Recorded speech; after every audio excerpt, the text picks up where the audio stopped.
India, a land of unparalleled diversity, rich traditions, and timeless culture. A civilization like no other, where innovation, spirituality, and resilience have flourished for centuries. India's history is ancient and complex. Spanning over 5,000 years, it is a story of remarkable civilizations, powerful empires, and cultural achievements that have shaped not only the subcontinent, but the entire world. From its early beginnings in the Indus Valley to the creation of complex political systems and vibrant trade networks, India's historical legacy is vast and far reaching. This is a land where ideas, religions, and philosophies have thrived for millennia. A country that has seen the rise and fall of some of the most influential rulers and kingdoms, which made profound contributions to governance, art, science, and spirituality. Despite this rich history, however, much of it remains either forgotten or overlooked in the education we receive today. This documentary is focused on that exact issue. It seeks to rediscover the forgotten empires, the native rulers, and the incredible stories that often go untold in the modern narrative. It is time to re examine the history that is taught in our schools and bring to light the achievements of those who shaped India long before foreign conquerors arrived. Join me, your host, Nirvan Lothra, as I take you on a journey to rediscover and reclaim the past of the most ancient civilization in the world. For many years, a school of thought has emerged among educators and historians in India. The idea that our history curriculum doesn't tell the whole story. Many believe that our history curriculum glorifies foreign invaders while overlooking the achievements of native Indian empires. India's history is vast. As I said before, it spans more than 5,000 years. Yet much of what we learn today in our history curriculum only focuses on a small fraction of that time. For nearly 500 years before our independence, India was dominated, first by the Mughals and then by the British. Although these powers were the most recent to govern the subcontinent, their influence on the history we are taught today is disproportionately significant. Their narratives have overshadowed the stories of native Indian empires that came before them or even existed alongside them. Empires that have birthed and flourished on Indian soil and shaped our culture, politics, and identity in ways that are often forgotten.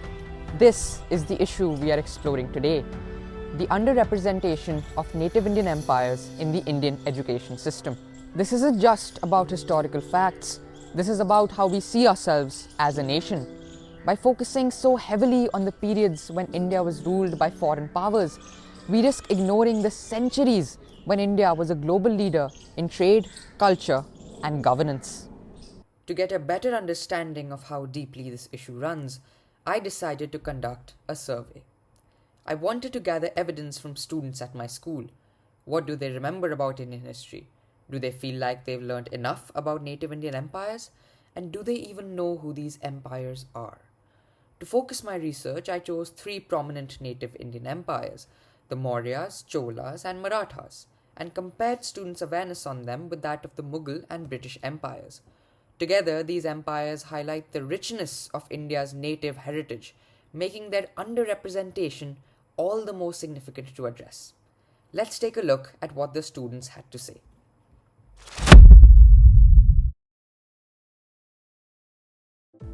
Are you familiar with the British colonial rule or the Mughal Empire? Yeah, yes. Yeah, we've learned so much about them. Yes, of course. Yeah, I guess. Do you know about the Maurya Empire, Maratha Empire, or the Chola dynasty? Do any of these names ring a bell in your head? No. No, I don't think so. No, not really. Who? Do you think such empires are not represented well in the Indian history curriculum? Yeah, definitely. Well, I don't know anything about them, so I guess yes. Yeah, they're not. I think so, yes. Would you want to learn about these empires and see them being represented better in the curriculum? Yeah, I would really love to. Yeah, I think they can be really fascinating. Yeah, anything that can make me understand my country better. Sure. Wow, those were some really eye-opening answers. When asked if they knew about the Maurya Empire, Chola dynasty, or Maratha Empire, a series of no's echoed around the hallways. When asked whether they felt the native Indian empires were adequately covered in the curriculum compared to foreign invaders like the Mughals or the British, everybody said no. They knew absolutely nothing about them. The data speaks for itself. There's a gap in what we are teaching our students about our own history. Now, this isn't an issue with the students themselves, however. It's a deep rooted issue within the system. A system that continues to prioritize foreign rulers over native Indian empires. So, where does this problem begin? It begins here, inside our classrooms. Textbooks we read in school are supposed to provide a window into the past, a guide to understanding the world we live in today. But what happens when those windows are only half open? For decades, students in India have grown up learning a version of history that tells only part of the story. Open any history textbook and you'll find entire chapters dedicated to the Mughal Empire, its rulers, its conquest, and its architectural achievements. You'll find pages upon pages about the British Raj and the independence movement that followed. But when it comes to native Indian empires like the Mauryas or the Cholas, there's barely any mention of their achievements. Don't believe me? See the data for itself.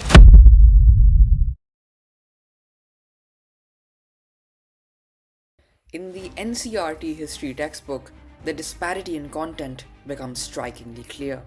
The Chola dynasty, known for its vast maritime empire and architectural brilliance, is not given any detailed passages, with only 4 mentions throughout the entire book.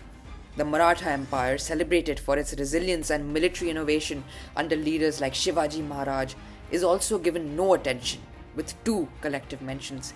Even the Maurya Empire, one of the largest and most influential empires in ancient history, is reduced to only 3 pages, with a mere 24 mentions across the entire book. And in the concluding paragraph, it is written that as the Mauryan Empire only spanned 150 years, in the grand scheme of things, it doesn't really impact Indian history all too much. Isn't that shocking? An empire that was 5 million square kilometers big, disregarded, summed up to have little to no effect on our history. Forget the effect, it was and is our history, and how it is not covered extensively is beyond me. Now let's compare this to the treatment of foreign empires. The Mughal Empire enjoys more than 90 pages of detailed information scattered across 4 chapters, with around 204 mentions highlighting its rulers, architecture, and governance. The British Empire, on the other hand, is allotted 3 entire chapters with 226 mentions, meticulously covering every aspect of its colonial rule. To put this into perspective, the Mughal and British rule are given approximately 1,433.33% more coverage than the Maratha, Chola, and Maurya empires combined. That is an astonishing figure that represents the stark imbalance in the education system. Students are spending the majority of their history education learning about foreign rule, while only briefly encountering the legacies of India's own rulers. These are not minor oversights. These are significant omissions that affect how generations of students perceive India's past. By focusing so heavily on the Mughals and British, the curriculum effectively marginalizes the achievements of the native empires that once defined India. This lack of coverage not only distorts the narrative, but also deprives students of a complete understanding of their heritage and the role India played as a center of culture, innovation, and resilience, long before foreign powers arrived.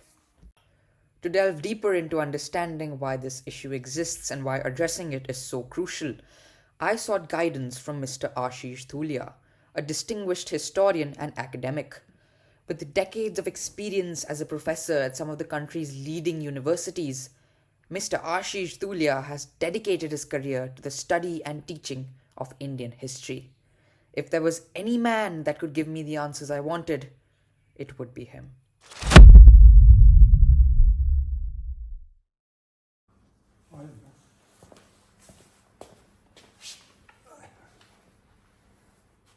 Thank you for joining me, Professor Dhulia. You have been teaching history for more than 30 years at university level. Your experience, insights, and views will be immensely valuable to my documentary and assist me in my journey to understanding the issue of underrepresentation better. So let's jump straight to the questions. In your view, how significant are the achievements of native Indian empires, such as the Maratha Empire, or the Maurya Empire, or the Chola dynasty? I think they were actually big empires, especially Maurya and Chola empires. Hmm. Maurya Empire was almost as large as Alexander's empire, Hmm. while Alexander's empire lasted only for 15 years. The Maurya Empire lasted for 136 years. Right. Similarly, about Cholas, they Hmm. were seafaring power. They had Yeah. a very big maritime area of activity. Hmm. But most importantly, their influence on Indian culture, Indian society in all walks of life is very, very formative. Hmm. We still live and believe in many things which have come down to us from them. Do you think many native empires are not represented well in the Indian education system? Do you feel there is a gap in the knowledge of students? No, they are not represented significantly. Hmm. And there is a huge gap in the understanding of these empires, their contribution Hmm. in different spheres of human activity among students. Hmm. So, why do you think the Indian education system focuses so heavily on empires like the Mughal Empire or the British periods, while native Indian empires, as you said, the Mauryas, Cholas, and Marathas, are not significantly represented and are given less attention? Basic reasons are political and ideological. Hmm. I'll start with a very simple example and question. Do you know what was the population of India in 1905? Around 30 crores. Okay. And do you know how many Europeans were there in India? There were only 1.7 lakhs Europeans in India, controlling these 30 crores Hmm. people. Do you think it is physically possible for 1,70,000 people to control 30 crores of people? No. It is not possible unless and until these 30 crores by themselves accept their rule and their superiority. Hmm. These 1,50,000 people control 30 crores of Indian because of their grip on the minds of men. It is because of our thinking that their value, they are higher Okay. and superior to us, Hmm. and our own civilization is lower to Inferior. Western civilization. Hmm. This happened because of two things. One was through the erasing and conditioning the social memory of the nation. And Okay. second was the educational system. Because there is a difference between physically capturing a territory and ruling it. Right. Now, every imperial power Hmm. always, when it conquers conquers a territory, it invariably creates a buffer social class between itself and the masses. Hmm. Mughals, the Muslims did it by converting natives to Islam, Right. right? But they could not break the village community structure of India. Okay. That's why society more or less remained intact. Hmm. It is the Britishers who did it. They were successful in creating in India Indians who were Indians only in blood and color, but they were English in taste, Hmm. in opinion, Hmm. in morals, and intellect. In other words, they created a class which was intellectually colonized class. Right. The second blow which they and how question is why they were successful. They were successful in doing this through the educational system. The English Education Act of 1935 was very successful. Hmm. It is through them they implemented new educational policy in India, and where the Western civilization was the center of was at the center, But at the same time, they starved the native educational institution of funds. Now, in this, it was a Eurocentric education in which European civilization was uh, presented as a higher level of civilization and Indian civilization as a lower civilization. On the other side, what they did, they not only marginalized the glorious period of Indian history, they marginalized Mauryan Empire, they marginalized Chola Empire, and they also and India's contribution to the world of knowledge was also kind of marginalized and not discussed much. For example, India made some very important contribution to the world of knowledge, like the concept of zero. Concept of zero, it traveled from India to Islamic world, from Islamic world to Europe. Now, concept of zero revolutionized mathematical thinking in Europe. And it led to the development of three main pillars of modern mathematics: algebra, algorithm, and calculus. But all these things are not discussed in presentation of Indian history. But on the contrary, all the defeats of Indians at the hand of foreigners, they are highlighted. Then the supremacy of the Western civilization highlighted. And the benefits of British rule in India are highlighted. They actually conquered India through the minds of men. So the first step to decolonization is changing the education system. So as you said, a lot of India's historical achievements, they are not highlighted in today's education system. So how does that gap affect the mindset of students? It gave a very mean blow to our self-esteem and self-confidence as a nation. And we mentally accepted the superiority of the West and inferiority of Indian civilization. And presently, it subconsciously affects nearly all our decisions. Actually, social memory of a nation resides in its history. If a nation or a people, they forget their history, they are like the person who on the way suddenly suffers a memory loss and does not know from where he is coming and where he has to go. Right. So he becomes directionless. His self-confidence suffers. So for my last question, what changes would you recommend to better incorporate native Indian empires into the Indian education system? Actually, they should be included in the curriculum, not only from the point of view of their political importance, but more importantly for their contribution in different areas of human activity in mathematics, science, medicine, and philosophies, architecture, performing arts. So what I would like that they should include the areas higher level of activities like in mathematics, science, medicine, architecture, engineering, philosophies. They should be evaluated, and it should also be told to the student what was India's contribution to the world of knowledge and how world is indebted to India. Now, this will restore our self-confidence in ourselves. It will also enhance our self-esteem. And it is very, very important.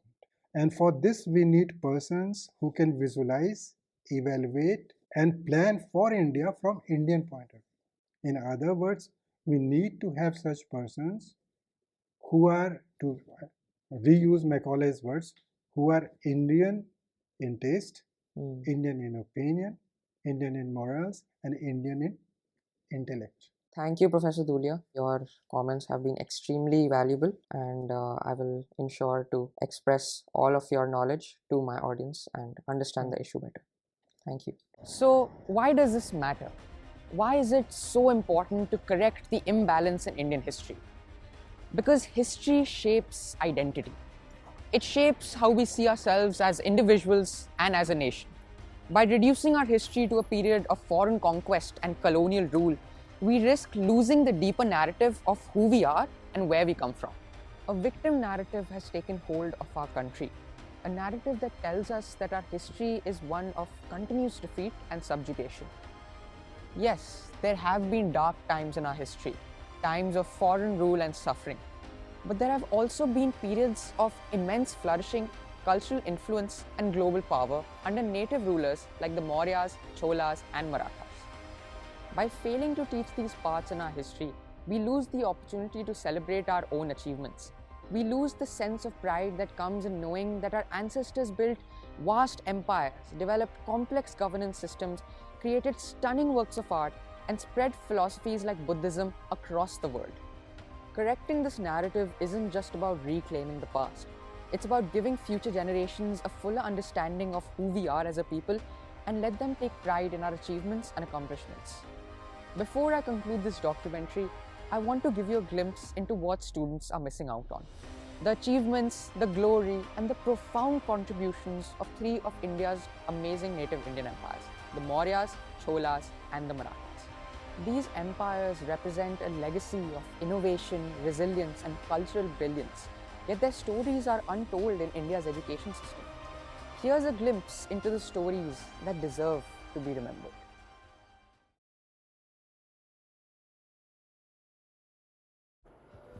The Maurya Empire, founded by Chandragupta Maurya in 322 BC, was the first empire to unify most of the Indian subcontinent. Under the leadership of Ashoka the Great, it became one of the largest and most powerful empires of its time, covering nearly 5 million square kilometers.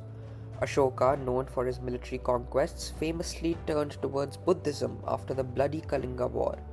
His conversion marked a shift in the empire's policies, promoting peace, tolerance, and non-violence, concepts that resonate even today. Ashoka's edicts, inscribed on stone pillars and rocks across the empire, are some of the earliest known examples of written laws in India. His efforts to spread Buddhism not only influenced India, but also extended to Sri Lanka, Central Asia, and Southeast Asia. The symbol of Ashoka's lion capital is now the national emblem of India, a testament to the enduring legacy of the Maurya Empire. Yet, despite all of this, the Mauryas often receive little more than a brief mention in history textbooks. Next, we move to the south of India, to the powerful Chola dynasty. The Cholas, who ruled from the 9th to the 13th centuries, were masters of naval warfare, trade, and cultural diplomacy. Under the reign of Rajendra Chola I, the Chola navy dominated the Bay of Bengal, and their influence reached as far as Southeast Asia, including present-day Thailand, Indonesia, and Malaysia. The Cholas were not only warriors, but also patrons of art and architecture. They built some of the most stunning temples in the world, including the Brihadeshwara Temple in Thanjavur, a UNESCO World Heritage Site. The Cholas' bronze sculptures, especially of Nataraja, the dancing form of Shiva, are considered masterpieces of Indian art and can be found in museums around the world today.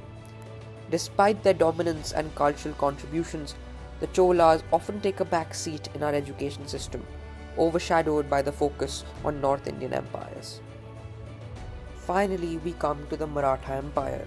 Founded in the 17th century by the legendary warrior king Shivaji, the Marathas were known for their innovative military strategies, particularly their use of guerrilla warfare, which allowed them to successfully resist both the Mughals and the British. At its peak, the Maratha Confederacy controlled large parts of western and central India, and under the leadership of Peshwa Baji Rao, they expanded even further. The Marathas established a decentralized form of governance, ensuring local autonomy and the preservation of Hindu culture during a time of heavy foreign influence. One of Shivaji's great contributions was his promotion of a fair and just administration.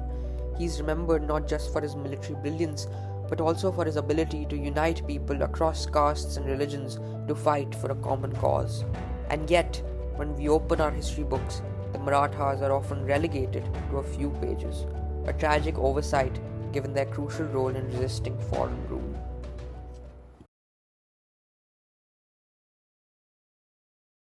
Throughout the course of this documentary, I've learnt a lot, be it from the expert interview, student survey, or the immeasurable amount of research that has gone into this project. One thing I've learnt and will keep with me for the rest of my life is that history is more than just a collection of dates and events. It is the story of who we are and where we come from.